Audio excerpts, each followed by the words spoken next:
Ya,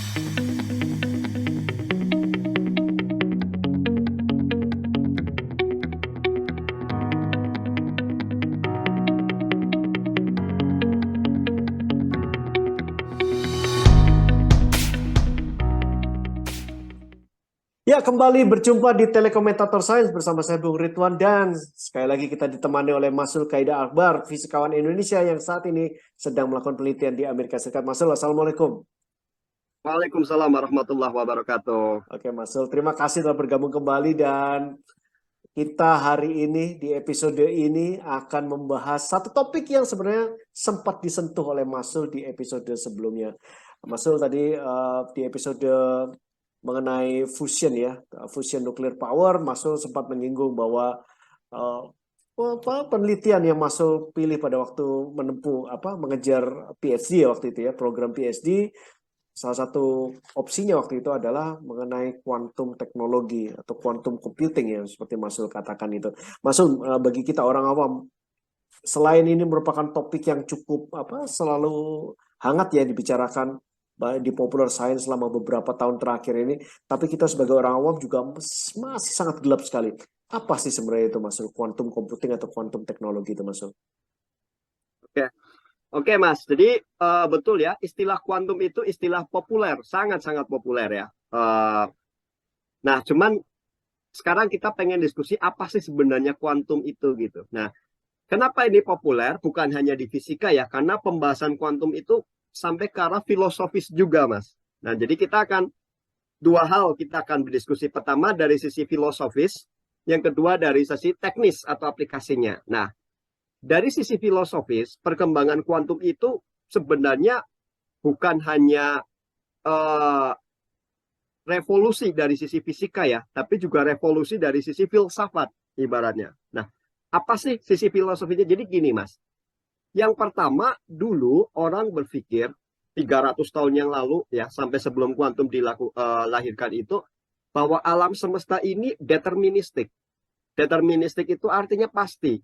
Kalau saya tahu, nih saya punya partikel, kecepatannya sekian, masanya sekian, lalu saya tendang dengan gaya sekian, maka saya bisa tahu trayektorinya sampai seumur hidup gitulah, sampai ke depan gitu. Di masa depan partikel itu saya tahu gitu. Atau ibaratnya alam semesta ini seperti jam mekanis raksasa. Nah, kuantum itu menggeser itu dari sisi filsafat, bahwa alam semesta itu tidak deterministik, tapi probabilistik. Jadi sebenarnya kita tidak akan pernah tahu nature atau alam ini secara pasti ya dalam hal-hal tertentu. Tapi makanya kan kenal ada istilah ketidakpastian Heisenberg. Jadi kalau kita tahu dengan pasti posisi suatu partikel, kita tidak akan pernah tahu momentumnya secara pasti. Jadi alam itu dalam tanda kutip agak pelit gitu. Dia nggak akan ngasih tahu informasi kita secara komplit, secara deterministik.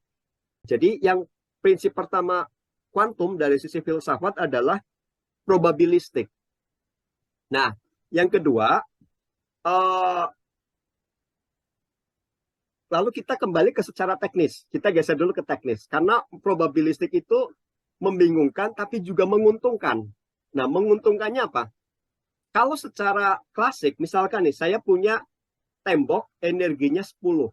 Katakanlah gunung, tingginya energi gunung, karena tinggi, kan energi potensialnya tinggi ya. Lalu saya punya sepeda, saya bersepeda menaiki gunung gitu. Nah, kalau energi saya yang naik sepeda nggak cukup, saya kan gelundung ke bawah kan, saya tidak akan bisa melewati puncaknya gitu, karena apa? Energi saya tidak cukup. Bisa dihitung secara deterministik pakai rumus hukum kekekalan energi. Tapi karena kuantum itu probabilistik, itu ada loh kemungkinan saya bisa nembus gunung meskipun energi saya tidak cukup. Jadi kalau itu keuntungannya. Jadi secara deterministik tidak mungkin, tapi kuantum masih memberikan peluang. Karena kuantum kan tidak pasti, probabilistik. Jadi kalau ada 10.000 pesepeda yang energinya sebenarnya lebih kecil daripada si barrier gunungnya ini, ada loh mungkin dari 10.000 itu 5-10 pesepeda yang nggak tahu gimana caranya, meskipun energi awalnya tidak cukup, itu bisa nyampe ke balik gunung gitu. Nah, efek ini itu disebut dengan efek tunneling, tembus. Aplikasinya apa? Transistor, semikonduktor yang menjadi fondasi dasar peradaban modern, elektronika, ya nggak kan? Elektronika itu kan sekeliling kita ini apa dibangun atas dasar IC kumpulan transistor kan. Nah itu revolusi teknologinya di situ. Karena kuantum, karena nature probabilistiknya itu memberi peluang meskipun energinya tidak cukup untuk nembus, tapi bisa tembus. Nah efek ini disebut dengan efek tunneling yang aplikasinya adalah semikonduktor, yang kemudian diode, yang kemudian aplikasi teknisnya adalah transistor yang menjadi basic dari elektronika modern gitu, peradaban modern. Itu prinsip pertama, Mas, kuantum. Nah, yang kedua, ciri khas yang kedua itu setelah probabilistik adalah discrete. Nah, istilah kuantum itu kuanta itu artinya paket. Jadi maksudnya gini, kalau saya misalkan saya sprint nih, si peluit dibunyikan, bersedia siap go gitu kan. Saya lari dari keadaan diam gitu. Kan kalau diplot energinya mulai dari 0 sampai energi saya katakanlah 1000 joule misalkan. Itu kan continue kan. Nah, kalau di kuantum enggak. Kuantum itu energi itu discrete atau paket-paket. Jadi cuman karena paketnya kecil-kecil, jedanya itu jadi kelihatan lurus gitu. Sama kayak kita di papan tulis kita titik, tapi karena titiknya sangat berdekatan, kalau dari jauh kan kelihatannya continue kan. Nah, itu discrete. Jadi kuanta itu paket.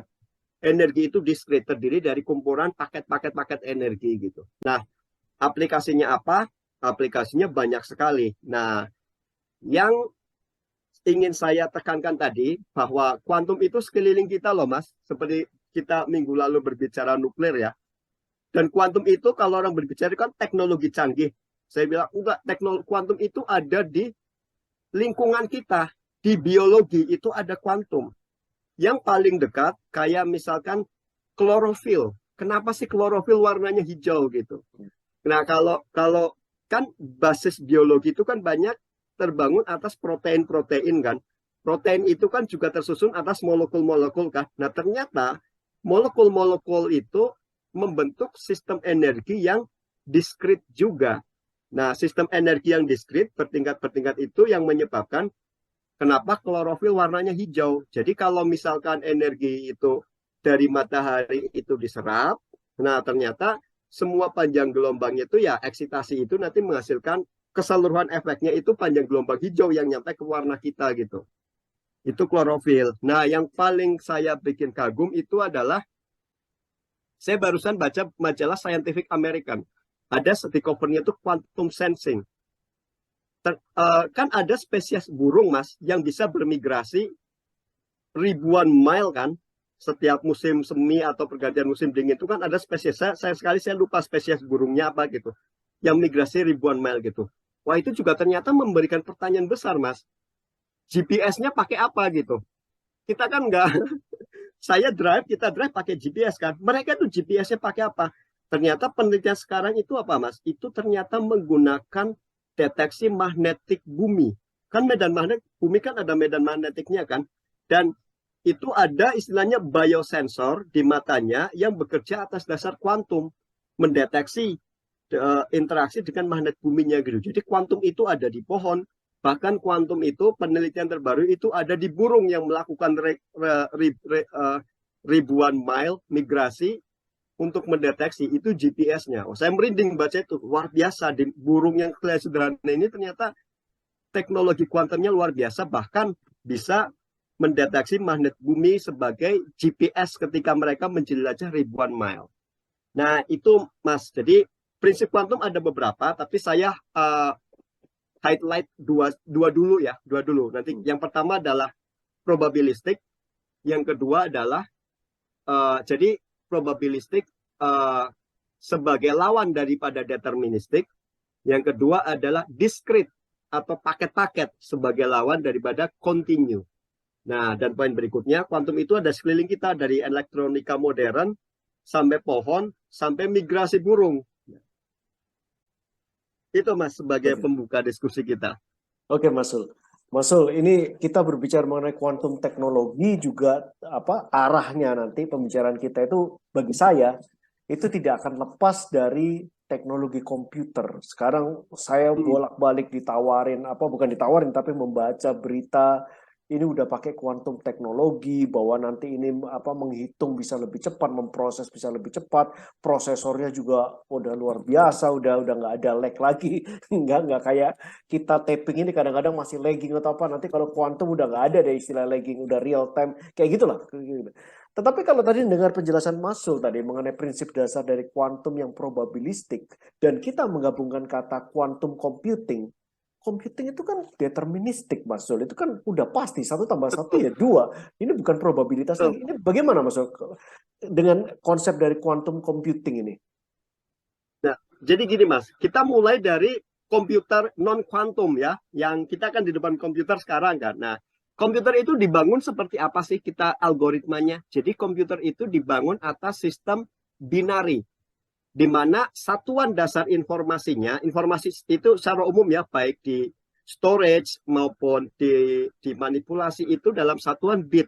Nah, bit binari ya. Nah, jadi semuanya, sekompleks apapun perhitungan kita, itu level paling dasarnya adalah sistem binari. Apa itu sistem binari? Itu sebenarnya sederhana. Kita dari kecil kita diajarkan sistem desimal, ya enggak? Bahwa untuk menghitungkan perhitungan basis dasar desimal itu adalah 0, 1, 2, 3, 4, 5, 6, 7, 8, 9. Ada 10 angka di situ. Kalau binari, B itu kan artinya 2.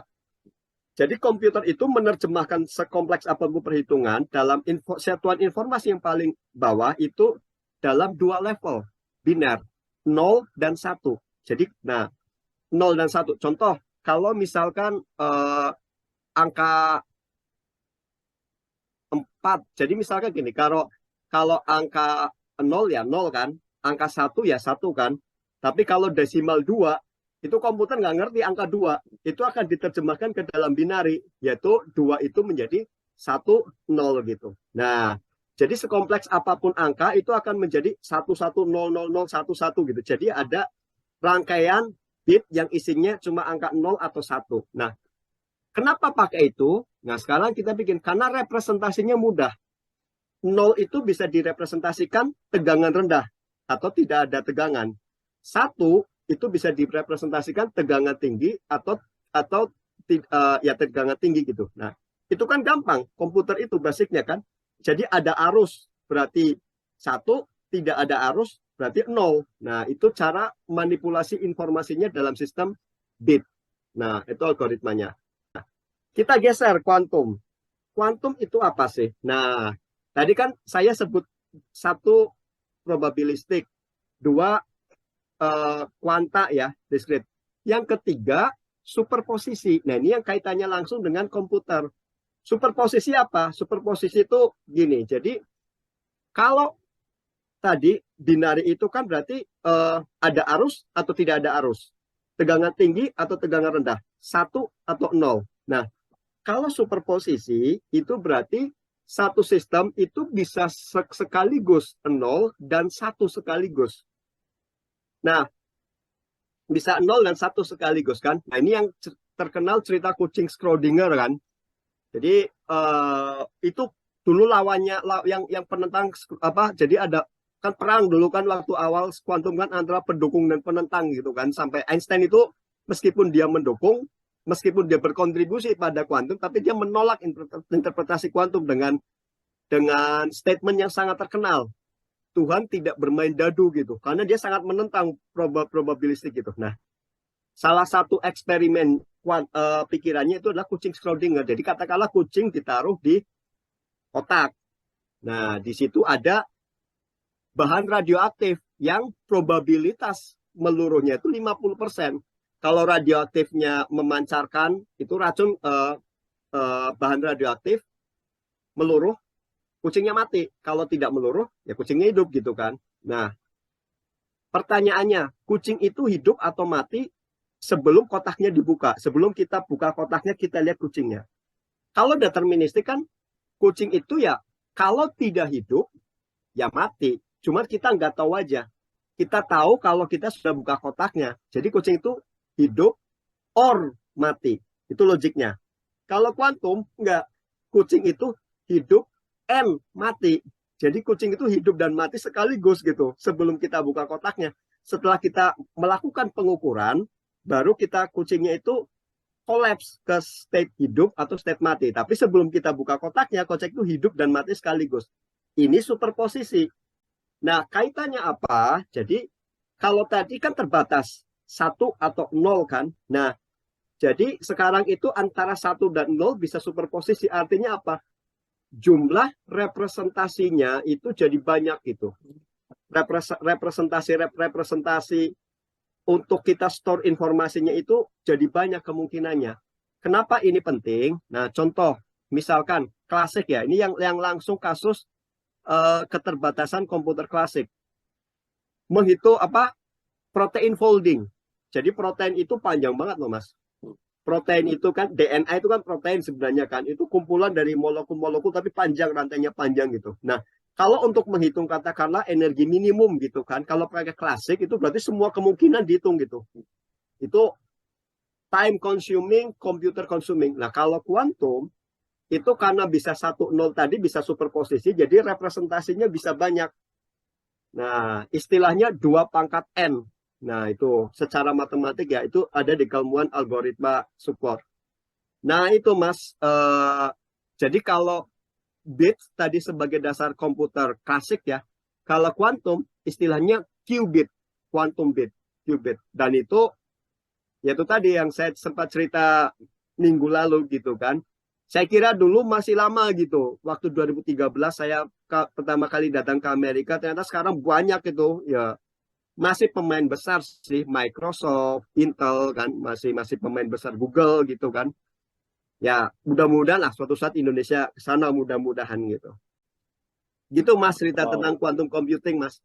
Dan ini benar-benar Simulasinya bisa Mas. iya Pak, penjelasan Masul ini ya, bagi saya orang awam ini juga benar-benar membuka mata saya. Bukan cuma masalah kuantum saja, juga tadi mengenai Schrödinger cat tadi ya, kucing Schrödinger tadi. Kalau kita orang awam membaca Schrödinger cat ini, kita asumsi kita ini orang gila atau apa ini? Ya, tapi tuntung dengan penjelasan Betul. Masul berarti ini antara apa deterministik, antara hidup atau mati statusnya. Tapi kalau dalam kuantum ini ya ada superposisi, namanya kucing itu berada dalam kondisi yang hidup dan mati. Ya itu yang membuat kemudian diterapkan dalam computing, dalam melakukan penghitungan tidak hanya 1, 0 dan 1, tapi juga 0, 1 itu bersamaan bisa dilakukan juga persepsi. Jadi otomatis ini berarti wow, saya baru kebuka gini Mas Rul, ini pandangan saya ini. Kenapa quantum computing ini menjadi luar biasa sekali, ini bisa membuka begitu banyak opportunity ya untuk teknologi advancement di masa depan nanti. Tapi begini Mas, mungkin Mas bisa share sedikit quantum computing ini ceritanya bagaimana bisa dikembangkan dengan pesat belakangan ini, sejarahnya bagaimana Mas? Ya, jadi gini Mas, kalau ide quantum computing kan dari dulu ya. Nah sekarang kan pertanyaannya adalah gini. Pertanyaannya adalah representasinya apa sih? Kalau tadi 1 dan 0, kalau bit itu kan gampang. Pakai electricity yang sudah kita kenal berapa 100 tahun lebih kan. Ya udah, tegangan tinggi itu representasi 1, tidak ada tegangan atau tegangan rendah itu representasi 0 gitu. Nah, beberapa tahun terakhir itu muncul usulan-usulan untuk merepresentasikan qubit. Ada yang sistemnya pakai foton. Foton itu cahaya ya. Jadi kayak di UVA itu ada tuh labnya tuh. Beneran kayak series of laser lah, manipulasi foton gitu kan. Ada yang berbasisnya spin, teknologi spintronic. Ada yang berbasisnya ion trap. Ada yang berbasisnya molekul magnet gitu. Jadi selama ini orang kemana-mana gitu. Karena memang secara teoritik kan kuantum sudah sangat mature ya. Nah ini tinggal mencari representasinya apa gitu kan. Jadi beberapa tahun terakhir itu memang kesana kemari sampai akhirnya ketemu yang sudah mapan, dan puncaknya itu kalau tidak salah namanya D-Wave. D-Wave itu klaim pertama yang rame gitu. Itu Google kalau tidak salah. Google yang dan itu terjadi yaitu 2013-2012an itu, yang bahwa saya tidak tahu ini yang pertama ya di web, bahwa sudah menciptakan representasi qubit yang terbukti melakukan perhitungan secara efisien gitu. Nah, sejak itu berkembang pesat setelah adanya klaim tentang D-Wave ini. Nah, gitu Mas. Dan lagi-lagi itu setelah, jadi kadang sains itu butuh propaganda Mas. Jadi begitu ada klaim, nah kan lobby-lobby sana sini, Kongres ketok palu kan, nih Fermilab dikasih 150 juta US dollar gitu kan. Ini dikasih, bahkan Fermilab yang asal mulanya saja itu partikel fisik, sekarang dengan funding ratusan juta US dollar bergerak ke arah komputer kuantum gitu. Karena itu tadi karena support. Jadi menurut saya berkembang besar gara-gara komunitas fisika kuantum berhasil meyakinkan Kongres untuk menggelontarkan funding yang gede-gedean gitu. Dulu mungkin masih jauh gitu kan. Nah, setelah ada klaim Google di web baru lari kencang 10 tahun terakhir itu.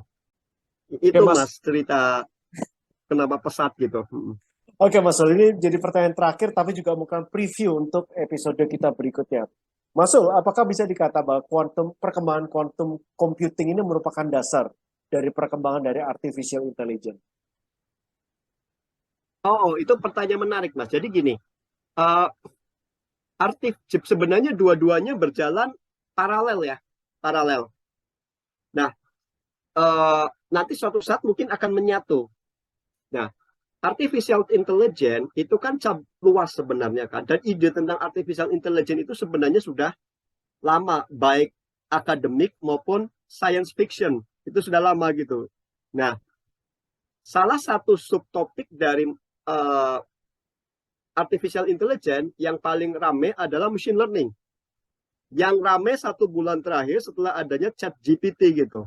Mas mungkin pernah nyoba nggak ada chat GPT, ada apa gitu kan, yang bisa kita suruh macam-macam gitu. Saya coba suruh bikin puisi cinta, suruh bikin surat lamaran kerja, suruh proofreading paper saya. Oke, ternyata kan. Nah, kemarin rame lagi kan, ini sedikit ngobrol ngalor ngidul gitu. Jadi kemarin karena terancam dengan OpenAI, Microsoft mengeluarkan versi artificial intelligence-nya, tapi sahamnya drop gara-gara beritanya itu going madness gitu. Ngeri gitu. Jadi marah gitu. Jadi mesin artificial intelligence-nya tuh marah gitu. Rame-rame kok, you don't respect me segala macam gitu. Wah, ngeri juga ini, bisa suatu saat robot bisa marah gitu. Nah, itu satu ya, perkembangan machine learning sangat tinggi sekali. Nah, yang kedua,